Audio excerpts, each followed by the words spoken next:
Answering Prashant, fill us in. I'm basically divided into three parts for Tata Steel. One is the write-offs, which, as Lata also pointed out, one needs to keep at the back of the mind. The second is what could be the worst case, and we look at that. And third is the impact of the pound. Let's go and tackle this one by one.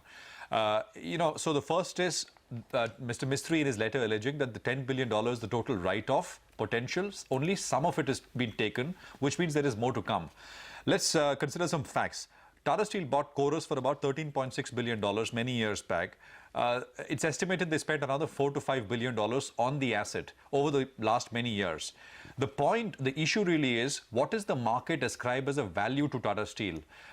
If you sort of do a quick dipstick, it's about $4 to $5 billion or so. As what the analyst community or markets ascribe as value to the UK assets, to Corus now, which means that they've already written off pretty much the entire cost of acquisition of the UK assets in the first place.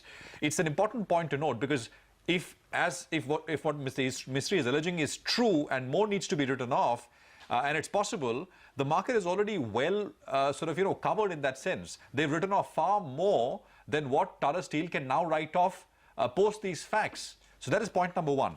The second is, what is really the worst case, right? The fear is that some of the plans of Mr. Mistry and his team, when they were at the helm of Tata Sons, of selling the loss-making UK business will not go through. There are two main assets. One is the long business, one is the flat business. The long business was already sold off. The flat business is essentially what was on the block now, currently. What is the worst case? The worst case is that that plan to sell it gets put on hold. Consider the numbers. The losses in UK in financial year 16 were about £250 million. Even 6 to 8 months back, I mean, if you remember, there were those big numbers about £1 million pound a month or something like that. A day, actually, $1 million a day, a pound. I'm not sure, but it was a big number per day, which apparently Tata Steel was losing on account of the UK assets. That is not the case anymore. The flat products, which is on sale right now, is not losing money anymore. That's the point. So the situation has kind of turned. Even if they decide not to sell the asset, it's not losing them money. So that's point number two.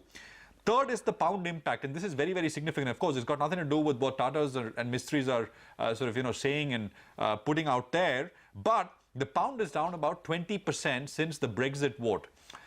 There is about 3.2 billion pounds in unhedged exposure as far as the Tata UK pension fund is concerned. 3.2 billion pounds. The critical aspect is the unfunded bit, the pension deficit, as you would call it, of UK pension, which is about 750 million pounds. So remember that number, 750 million pounds. The pound has fallen 20%, as I said, since Brexit. If you do a very straight line, simple calculation, 3.2 multiplied by 20%, that gets you a figure of about 640 million British pound. Which means, as a result of the pound fall, the unfunded exposure, the deficit in pension, has reduced from 750 million pounds to 110 million pounds right now. That's the difference which the pound itself has made. So, you look at each of these, the write-off case, the worst case, the pound impact, you put all these things together, and I think you get to a conclusion to say, well, because of at least the recent events, would you say there is significant downside to Tata Steel? No matter what happens, you'd kind of sort of lean to saying, probably no. Back to you. Okay, thanks Prashant for putting that in perspective.